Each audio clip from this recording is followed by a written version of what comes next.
ఈవేళ డీజీపీని అడుగుతా ఉన్నాం, నువ్వు కాకి చొక్కా ఎందుకని వేసుకోవడం? డైరెక్ట్ గా చొక్కా ఇప్పేసి తెలుగుదేశం పార్టీ పచ్చ చొక్కా వేసుకుని తెలుగుదేశం పార్టీ కార్యాలయం దగ్గర లేకపోతే చంద్రబాబు నాయుడు దగ్గర రోజు అక్కడే జీ హుజూర్ అని చెప్పని నీ ఉద్యోగం అక్కడ చేస్తే బాగుంటది కదా అని అడుగుతాం.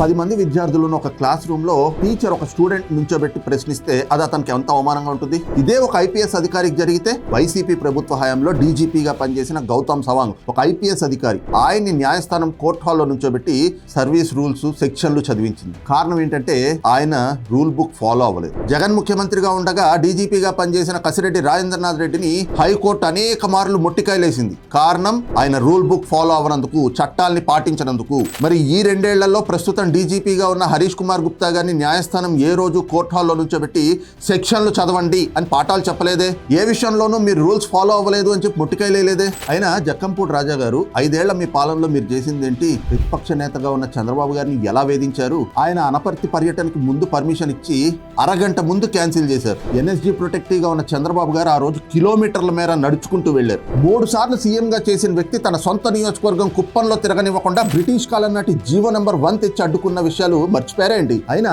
సెక్షన్ 151 సిఆర్పిసి అంటే ఏంటో తెలుసా? శాంతి భద్రతలకు విఘాతం కలగకుండా ఏదైనా నేరం జరుగుతుంది అని తెలిసినప్పుడు దాన్ని ముందుగా అడ్డుకోవడానికి పోలీసులకి వారెంట్ కూడా లేకుండా అరెస్ట్ చేసే ప్రివెంటివ్ అరెస్ట్ సెక్షన్ ఇది. మీరు చెప్తున్నట్లు డీజీపీ గారో ఏ ఇతర పోలీసులో చంద్రబాబు గారికో తెలుగుదేశం పార్టీ వాళ్ళకో జీ హుజూర్ అనేలా పనిచేయట్లా. వాళ్ళు వాళ్ళ విధులు నిర్వర్తిస్తున్నారు. ఈ రోజున కూటమి ప్రభుత్వం మీకు పూర్తి స్వేచ్ఛనిచ్చింది కాబట్టి మీరు ఇళ్లలోంచి బయటకు వచ్చి ఇలా మాట్లాడగలుగుతున్నారు.